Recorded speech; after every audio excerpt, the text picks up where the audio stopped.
Hello everyone, welcome back to my channel. ఈరోజు మంగళికి సంబంధించిన మరొక ఇంట్రెస్టింగ్ అప్డేట్ ఒకటి తీసుకొచ్చాను. ప్లీజ్ ఎండింగ్ వరకు చూడండి. నన్ను బెదిరించారు, మానసికంగా వేధించారు. సార్సింగ్ పోలీస్ స్టేషన్లో సింగర్ మంగ్లీ ఫిర్యాదు.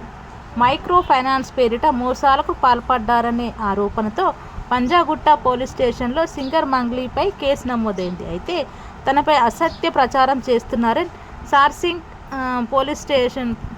పోలీసులకు మంగ్లీ ఫిర్యాదు చేశారు.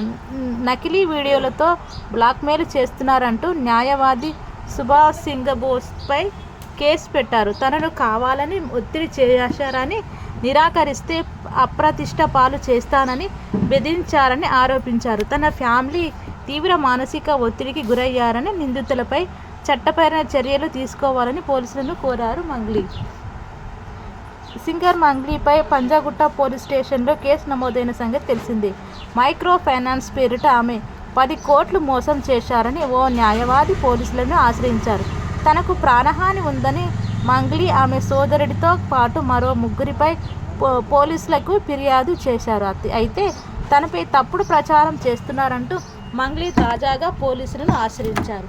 తనపై ఆరోపణలు చేసిన న్యాయవాది సుభాష్ సింగబోస్పై నార్సింగ్ పోలీస్ స్టేషన్లో కంప్లైంట్ చేశారు.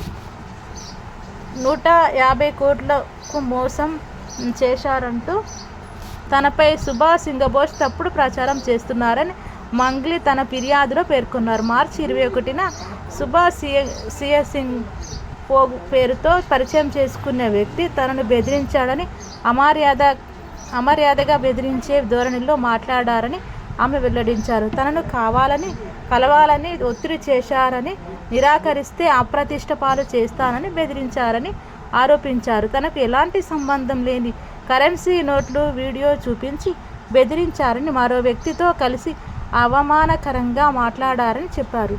సుభాష్ సింగ్ బోస్ తీరుపై తన కుటుంబ సభ్యులు తీవ్ర మానసిక ఒత్తిడికి గురయ్యారని, నిందితుడిపై చట్టపరమైన చర్యలు తీసుకోవాలని పోలీసులకు కోరారు మంగ్లీ. దీంతో సుభాష్ సింగబోస్పై కేసు నమోదు చేశారని తెలుస్తుంది.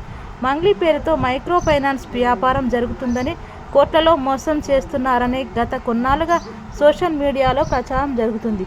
మంగ్లీకి సంబంధించినవి అంటూ కొన్ని కరెన్సీ నోట్లు, వీడియోలు యూట్యూబ్లో చక్కర్లు కొట్టాయి. వీటిని ఖండిస్తూ మంగ్లీ ఇది వరకే ఓ ప్రకటన రిలీజ్ చేశారు. ఇటువంటి మోసపూరిత విషయాల్లో తన పేరు వాడుకోవడం, తనను ఇన్వాల్వ్ చేయడం చాలా అన్యాయమని వాపోయారు. తనపై మైక్రో ఫైనాన్స్ వ్యాపారంతో సంబంధం లేదని క్లారిటీ ఇచ్చింది. ప్రొఫెసర్ ఈవెంట్స్ మినహా తనకు, తన సోదరుడికి ఎలాంటి ఇతర వ్యాపారాలు లేవని స్పష్టం చేసింది. అయితే మంగ్లీ నుంచి తనకు ప్రాణహాని ఉందని సికింద్రాబాద్కు చెందిన ఓ న్యాయవాది పంజాగుట్ట పోలీసులకు కంప్లైంట్ చేశారు.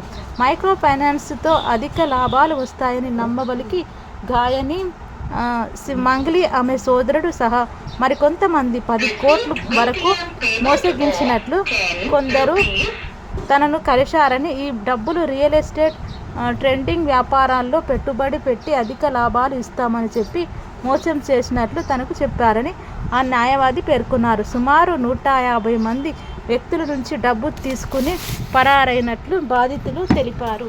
ఈ విషయం గురించి తెలుసుకునేందుకు ఇటీవల మంగ్లీని సంబంధించిన సమయంలో ఆమె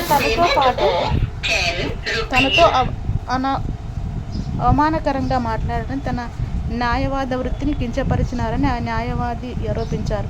కేసు వెనక్కి తీసుకుంటే డబ్బులు ఇస్తామని ఆఫర్ చేశారని, అందుకు తాను అంగీకరించకపోవడంతో బెదిరింపులకు పాల్పడ్డట్లు తన ఫిర్యాదుల్లో పేర్కొన్నారు. ఈ క్రమంలో తనపై ఆరోపణ చేసిన న్యాయవాదిపై మంగ్లీ నార్సింగ్ పోలీసులకు చేయడం గమనార్హం.